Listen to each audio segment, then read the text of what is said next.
동생들 안녕! 취준진담의 찰스형이야. 오늘은 현업 이력서 코치가 알려주는 자소서 이력서 작성법에 대해서 얘기를 해주려고 해. 현업 이력서 코치는 누구냐? 바로 형이지. 형이 사실은 원티드에서 형은 사업 개발 업무를 하고 있지만 원티드에서 온오프라인으로 온라인으로 이력서 코치를 많이 하기도 하고, 원티드 오프라인 행사에 나가서도 실제로 페이스 투 페이스로 얼굴 맞대고 이력서를 보면서 고쳐주는 거, 멘토링 해주는 작업도 많이 하거든. 그래서 어쩌면 형이 그렇게 실제로 현직 이력서 코치로서 누군가의 자소서를 보면서 답답했었던 부분들, 아쉬웠던 부분들, 그리고 형 같은 사람들이 어떠한 방식으로 이력서를 검토하고 코치를 해주는지에 대한 비법을 오늘 이제 영상에서 공개를 하려고 해. 어찌 보면은 돈 받고 해주는 서비스인데, 이렇게 영상을 통해서 공짜로 동생들이 저런 거를 검토해주는 사람들은 이런 거를 해주는구나 라고 해서 좀 써먹으면 좋을 것 같아. 그래서 5가지 팁을 공개를 할 거고, 첫 번째, 의도를 가지고 작성하라 라는 얘기야. 의도는 뭐냐? 자, 동생들이라는 자기 자신이라는 어떤 모습이 있어. 이 모습을 왜곡하는 건 뭐라 그러나 거짓말을 하는 거지, 그지? 쉽게 말해서 조작을 하는 거야. 근데 이 모습을 내가 보여주고 싶은 모습, 아니면 회사의 인재상, 회사에서 원하는 모습에 맞춰서 의도적으로 좀 뭐라 그러나 포장을 할 수는 있어. 그것이 바로 의도를 가지고 작성을 하라는 얘기야. 내 모습을 팩트 그대로 적는 것이 아니고, 그것 중에 내가 회사에서 바라는 것, 아니면 내가 보여주고 싶은 어떤 방향에 맞춰서 의도를 가지고 뭐라 그러나 작성을 하라는 얘기야. 예를 들어서 내가 봉사활동을 하면서 3가지 정도 잘한 일이 있어. 이런 얘기를 해보자. 아주 성실하게 착실하게 했었던 경험이 있고, 누군가를 리딩해본 경험이 있고, 감정적으로 누군가를 배려해주고, 누군가의 어떤 친구가 되어주고, 누군가를 이해해주는 사람이 된 적이 있어. 자, 이 3가지 장점을 내가 봉사활동이라는 카테고리에서 자소서를 쓰는 거야. 어필을 할 수가 있어. 그 3가지가 내 장점이야. 근데 형이 항상 전에도 자소서 쓸 때 키워드 3개를 잡아라 라고 얘기했지. 근데 내 키워드가 공감하는 사람입니다 라고 했을 때, 실제로 내 업무는 1대 1대 1이었을지 몰라도 이것을 2.5 대 0.3, 0.2 정도로 바꿔서 적는 거지. 내가 보여주고 싶은 내 모습을 좀 더 돋보이게. 그렇게 해서 단순히 팩트 그대로 적는 것이 아니라 내가 진짜로 어필하고 싶은 내 장점. 예를 들어서 내가 경력직이야. 내가 업무를 10가지를 했어. 근데 내가 이 중에서 정말 잘한 업무는, 내 시간을 많이 쏟은 순서대로는 3번째로 시간을 많이 쏟았지만 이건 내가 정말 잘하고 싶어. 자랑하고 싶어. 그러면은 과감하게 이것을 3번째 적는 게 아니라 첫 번째에 올려서 적어라. 그것이 바로 의도를 가지고 이력서, 자소서를 작성하는 거야. 오케이? 자, 2번째. 업무를 적지 말고 성과를 적어라. 무슨 얘기냐? 내가 했었던 일, 그게 보통 업무지. 경력직 같은 경우는 그게 업무고, 신입 같은 경우에는 그것이 바로 자소서야. 자소서에 들어가는 내가 잘했던 일, 누가 갈등을 겪었던 일, 극복했던 일, 이런 것들이야. 그거를 그냥 있는 그대로 적는 것이 아니고, 내가 했었던 일을 적는 게 아니라 내가 했었던 일의 결과물을 적는 거야. 그리고 그 결과물에 어떻게 내가 어떤 역량과 노력으로 기여를 했나. 다시 한번 얘기를 해줄게. 내가 뭘 했는지, 내 액션을 적는 것이 아니고, 내가 어떤 역량과 노력을 가지고 있는지, 그리고 어떤 결과를 얻었는지, 이 2가지를, 뒤에 있는 2가지를 강조해야 된다. 솔직히 말해서 액션은 누구나 하는 거야. 그지? 근데 그거를 똑같이 적었다고 해서 내가 내가 봉사활동을 했어. 봉사활동을 같이 했었던 내 친구보다 나를 더 어필할 수는 없겠지. 그런데 거기에 액션이 아니라 결과물을 적으면, 봉사활동을 해서 내가 어떠한 봉사활동에 호혜를 입은 친구들과 아직도 연락을 하고 지낸다. 아니면 내가 봉사활동을 해서 우수 봉사 장학생으로 선발이 되었다. 업무를 얘기를 해보면, 내가 이러이러한 결과물, 이렇게 열심히 해서 어떠한 프로젝트를 아주 성공적으로 마쳤다. 내가 영업을 얼마나 했다. 이런 식으로 뒤에 거를 강조하는 것이 진짜로 이 친구가 남들보다 잘했구나, 성과를 거뒀거나 좀 더 남들보다 잘한 점이 있구나 라는 것을 알 수 있겠지. 그래서 두 번째 팁, 업무를 말하기보다는 반드시 성과를 말해라. 잊지 말고. 자, 세 번째, 나열을 하지 말고 정리하라. 보통 이력서를 쓰거나 자소서를 쓰거나 어떤 사람들이 생각하는 자신의 장점은 10개, 20개, 내가 해봤던 경험도 10개, 20개 엄청 많아.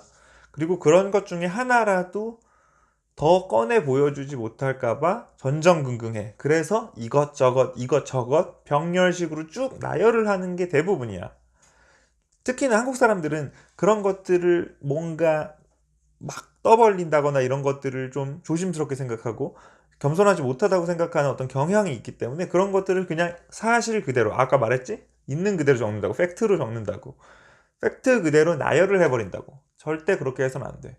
10가지를 그냥 나열하는 것보단 10가지를 한 줄씩 나열하는 것보다 5가지를 2줄씩 쓰는 게 더 좋아.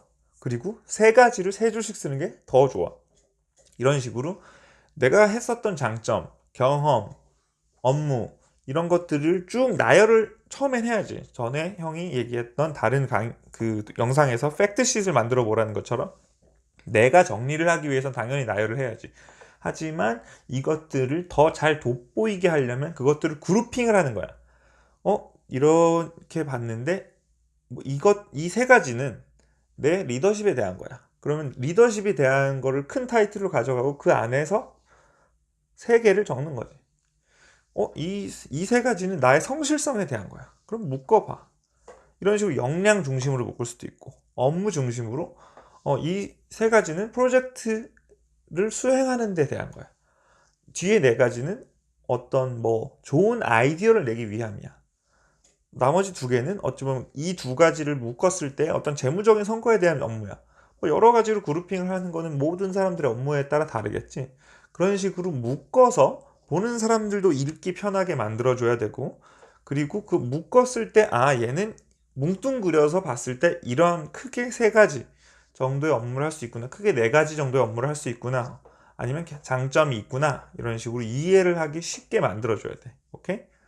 자, 4번째, 어찌 보면 너무나 많은 사람들이 놓치고 있는 거야. 알아볼 수 있게 써라. 이게 4번째야. 이게 무슨 말이냐면, 이력서를 쓰거나 자소서를 쓸 때 솔직히 쪽팔려. 뭔가 내가 내 자신을 되게 돋보이게 하고자 하는, 아까 형이 말했던 것처럼 의도를 가지고 쓰기 때문에 되게 이걸 남한테 보여주기는 정말 쪽팔려. 내가 되게 별거 아닌 거 가지고 자랑하는 것 같기도 하고 부끄럽기도 하고, 내가 막 좀 과장하거나 이런 것들이 누군가에게 걸릴까봐 되게 쪽팔려. 근데 절대 쪽팔리다고 생각하지 말고 여러 사람한테 보여줘야 돼. 왜냐하면 나는 내가 해왔던 업무, 내가 해왔던 경험, 내가 가지고 있는 스펙들을 가장 잘 알고 있잖아. 그렇기 때문에 내가 나에 대해서 쓰게 되면 굉장히 많은 부분들을 스킵하게 돼. 그리고 내가 이미 알고 있는 것들, 남이에 대해서 남들도 알고 있다고 생각을 하고, 그런 것들에 대해서 되게 제대로 설명을 안 하고 간단하게 쓴다거나 설명을 생략해버리는 경우가 굉장히 많아. 하나 예를 들어볼게. 형이 예를 들어서 했었던 재무 동아리가 있어.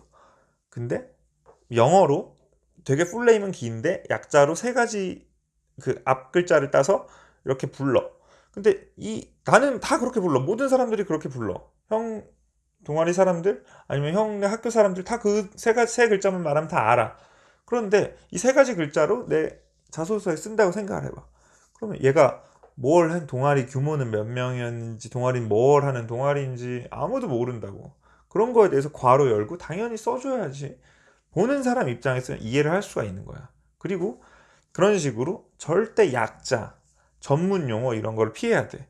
우리 회사에서만 쓰는 단어, 이 업계에서만 쓰는 단어를 인사 담당자들이 봤을 때 이거는 얘 뭐 하는 친구지? 무슨 장점이 있는 친구지? 전혀 알 수가 없는 게 돼버리는 거야. 그러니까 모두 제3자가 이해할 수 있도록 알아들을 수 있는 언어로 써주는 것이 가장 중요하고, 절대 전문 용어 약자 쓰지 마라. 그리고 남들한테 많이 읽어보고 혹시 이해가 잘 안 되는 부분 있었냐, 어색한 문장은 없었냐, 오탈자가 있었냐, 이런 것들을 여러 명에게 점검받는 것이 굉장히 필요해. 그리고 동생들이 남에게 부탁하는 만큼 동생들도 그분들 거를 받아서 또 도와주면 되는 거니까 절대 그거 쪽팔리거나 부끄럽다고 생각하지 말고 서로 돌려보면서 서로 진짜로 마침표 하나, 오타 하나 잡아주고 내용이 어색한 거 하나 잡아주면 훨씬 더 합격 가능성이 높아지니까 반드시 이력서는 남이 알아볼 수 있게, 남이 이해하기 쉽게 써야 된다. 그게 네 번째고. 자, 마지막 다섯 번째. 숫자가 최고다. 무슨 말이냐면 숫자라는 거는 누구든지 알아먹을 수 있는 가장 확실하고 객관적인 지표야. 막말로 외국에 가서도 내가 영어를 잘 못하고 일본어를 잘 못해도 아라비아어로 숫자를 뭐 시간이라든지 가격이라든지 뭐 대충 두들겨서 보여주면 말이 통할 경우가 되게 많잖아. 손으로 하는 경우도 많고 뭐 3개, 2개 막 이러면서 여행 다니잖아. 그런 것처럼 숫자는 어찌 보면은 하다못해 외국인이랑도 어찌 보면은 통할 수 있는 가장 쉽고 객관화된 장치야. 그렇기 때문에 가급적이면 숫자를 많이 써주는 것이 굉장히 좋아. 그래서 예를 들어서 자 경력직의 예를 들어보자. 이 친구가 내가 했던 일이 영업이야. 그러면은 이렇게 잘 못 쓴 예를 들어보자. 저는 많은 고객들을 만나서 다양한 고객의 니즈를 파악하고 이를 통해서 매출 신장에 기여하였습니다. 최악이야. 무슨 얘기를 했는지 알겠어. 자, 몇 명의 고객을 만났는지, 아니면 매출을 몇 억을 올렸는지, 몇 백만 원을 올렸는지, 아니면 몇 퍼센트 성장을 시켰는지, 이런 것들이 굉장히 중요해. 자, 내가 그럼 150% 성장을 했어. 그러면 이것이 잘한 거야, 못한 거야? 판단이 안 돼. 나는 150% 성장을 했는데 전년에는 내가 없었을 때는 110% 성장을 했습니다. 얼마나 큰일이야. 150%라는 똑같은 숫자를 가지고도 전년에 대비를 해서는 전년 숫자를 같이 적어주면 엄청나게 확실해 보이겠지. 자, 신입 레벨이야. 동아리 활동을 했어. 근데 이게 내가 10명짜리 학교 안에 있는 동아리 활동을 했는지 500명짜리 전국에 있는 여러 대학교 연합 동아리 회장을 했는지 완전 다른 느낌으로 다가올 수가 있어. 근데 동아리 활동 뭐뭐를 했습니다 라고만 적으면 감이 없어. 몇 명의 활동하는 동아리였는지, 그지?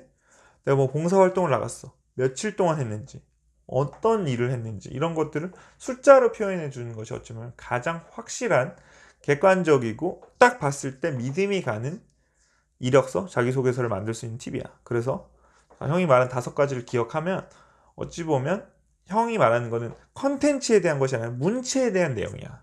그래서 이런 5가지 팁을 가지고 얘기를 한다면 이력서나 자소서를 좀 더 인사 담당자가 평가하는 사람이 이해하기도 쉽고 나를 좀 더 돋보이게 할 수 있다. 알겠지? 자, 5가지 다시 한번 정리를 해주면, 자, 첫 번째, 의도를 가지고 작성해라. 두 번째, 업무를 적지 말고 성과를 적어라. 자, 세 번째, 나열하지 말고 정리해서 표현해라. 네 번째, 남이 알아들을 수 있는 방식으로 작성해라. 다섯 번째, 숫자가 최고다. 요렇게거든. 이 5가지 팁 중에서 쭉 형이 말한 5가지 팁을 명심하고 그거 내가 썼던 이력서, 자소서를 읽어보면서 형이 말한 방식대로 어떤 부분을 좀 고쳐주면 좀 더 도움이 될까? 좀 더 내 자소서 이력서를 업그레이드 할 수 있지 않을까? 이 5가지 기준에 맞춰보면 돈 내고 코칭 받는 것만큼 어쩌면 스스로 자신의 이력서를 더 업그레이드를 시킬 수 있을 것 같아. 알겠지? 그래서 오늘 형이 코치해준 이런 내용들이 동생들 이력서, 자소서 업그레이드해서 취업에 성공하는 데 좀 도움이 됐으면 좋겠고, 도움이 됐다고 생각되면 좋아요, 구독 꼭 부탁하고, 형은 혹시나 더 궁금한 게 있으면 리플 남겨주면 형이 또 리플에 대댓글로 달거나 아니면 새로운 영상으로 준비하도록 할게. 알겠지? 동생들 안녕.